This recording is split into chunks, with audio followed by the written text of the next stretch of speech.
Just going to take a minute out of doing the hoovering and spring cleaning to show you the Galley board, as it's probably a little different to what most of you have at home anyway, I'd presume.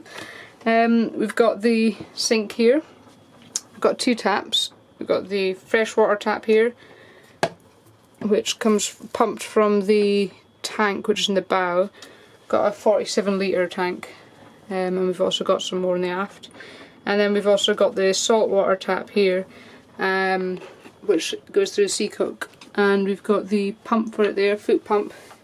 So if we pump that, get some salt water, which is great for doing the dishes and so on, using fresh water, certainly when it's quite difficult at this time of year to actually get more.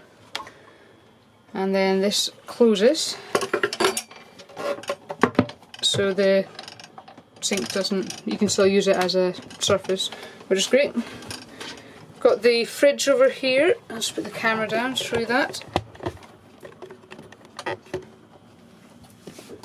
So it's an insulated box, and it's also got a cooling element in it. As you can see, some very healthy food.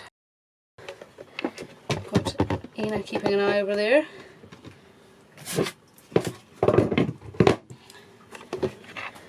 Behind the fridge then we've got a little storage unit with foil and everything other in, and this just keeps it safe for at sea, keeps it all locked behind there. We've got a few more storage spaces here. We've got under here, got some food, and these which don't have lids but are quite deep so nothing can fall out, so they're great. And then at the front we've also got a little cupboard here which we use for our toothbrushes.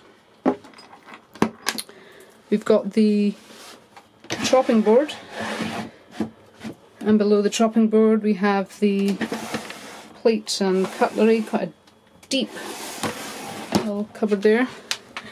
In here we have the bin, we've also got the Lotus Grill oven down there, and some food. All of these have catches to stop them opening at sea, of course. And under here we've also got some more food, and we've also got the sea cock there for the salt water intake.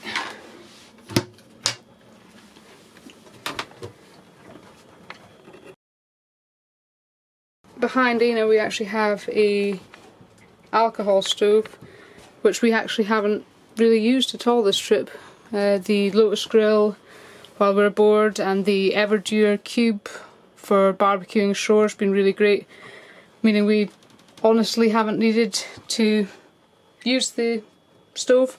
We've also been able to use on top of the pipsqueak fire as well for boiling kettle in the evening, so that's been handy. Let's put this back here. We've got a bit of a mess as you can see, but we are in the middle of tidying and doing some passage planning. Got our little sofa, the inverter down there, so we can use some amount of 240 volt while we're just running off the batteries when we've not got shoreline. There's Dal walking on the coach roof. Here we've got this here is a Dial creation because he keeps hitting his head. I don't think it's actually stopped him hitting his head, unfortunately. And then behind there obviously to the cabin. And at the moment the cockpit's a bit of a mess.